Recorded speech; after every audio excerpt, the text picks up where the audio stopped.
நடைபெறும் என்று ஜெயலலிதா அறிவித்துள்ளார். குடியரசு தினத்தை முன்னிட்டு சென்னையில் போலீசார் மற்றும் மாணவ மாணவிகள் கலந்து கொண்ட ஒத்திகை நிகழ்ச்சிகள் நடைபெற்றன. சென்னை காமராஜர் சாலையில் நடைபெற்ற அந்த ஒத்திகை நிகழ்ச்சியில் தமிழக போலீசார், ஊர்காவல் படையினர், தேசிய மாணவர் படையினரின் அணிவகுப்பு நடைபெற்றது. மேலும் மாணவ மாணவிகளின் கலை நிகழ்ச்சி ஒத்திகையும் நடத்தப்பட்டது. இதில் சென்னை மாவட்ட ஆட்சியர் சோபனா கலந்து கொண்டு பார்வையிட்டார்.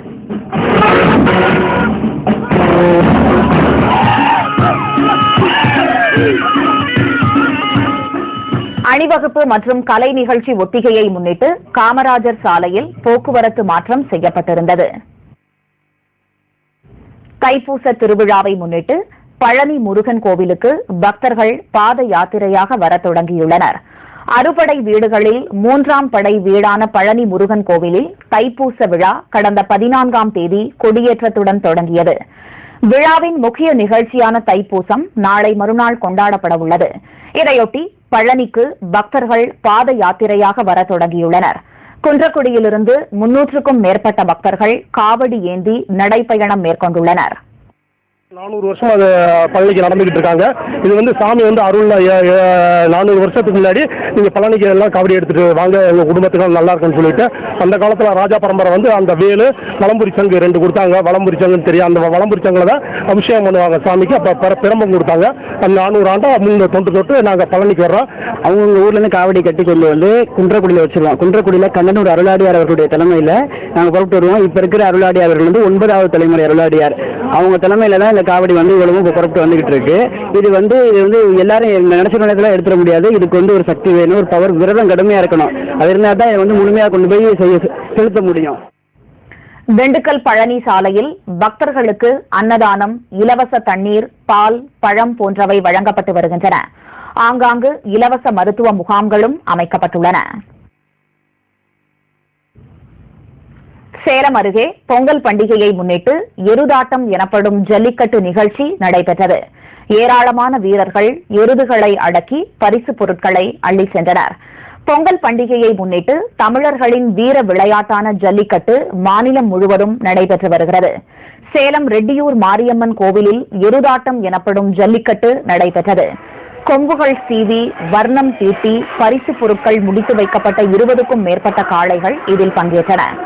காளைகளின் வாலை முறுக்கியும் பட்டாசு வெடித்தும் அதற்கு சினத்தை ஏற்படுத்தி மைதானங்களில் விடப்பட்டன. ஆவேசமாக பாய்ந்து வந்த காளைகளை இளைஞர்கள் பாய்ந்து சென்று அடக்கினர்.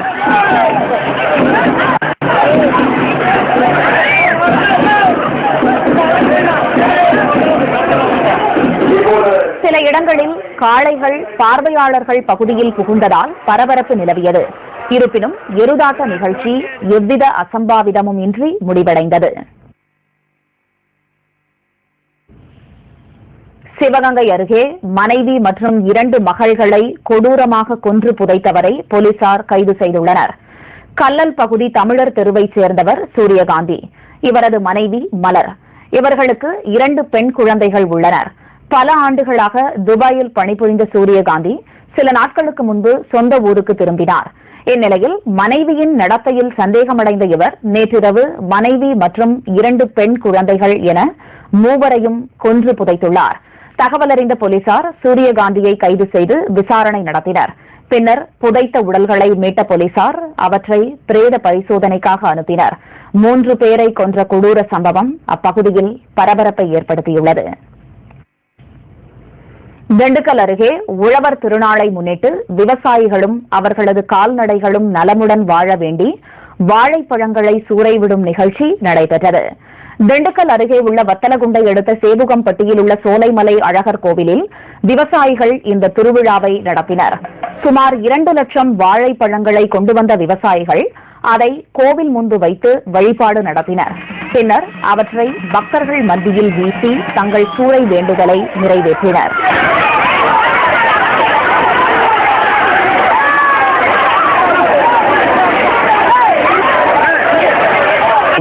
தை மாசம் 3ஆம் தேதி சல்லிகட்டு அன்னைக்கு சோலைமலை அழகர் பெருமாள் கோவிலுக்கு நேர்த்திக்கடன் செய்பவர்கள், ஊர் பொதுமக்கள் வெங்கம்மா கோயிலிலிருந்து எடுத்து பழத்த கூடை கொண்டு வந்து மண்டில் அபிஷேகம் பண்ணி பெருமாளுக்கும் அபிஷேகம் பண்ணி பழம் சூறையிடுகிறார்கள்.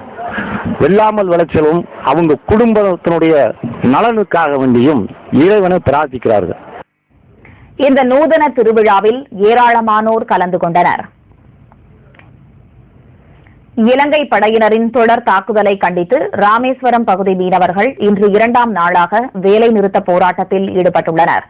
தமிழக மீனவர்கள் மீதான தாக்குதலுக்கு நிரந்தர தீர்வு காண வலியுறுத்தியும் இலங்கை கடற்படையினரின் கொடூர தாக்குதலை கண்டித்தும் கடந்த 16ஆம் தேதி ராமேஸ்வரம் பகுதி மீனவர்கள் தொடர் வேலை நிறுத்த போராட்டத்தை தொடங்கினர்.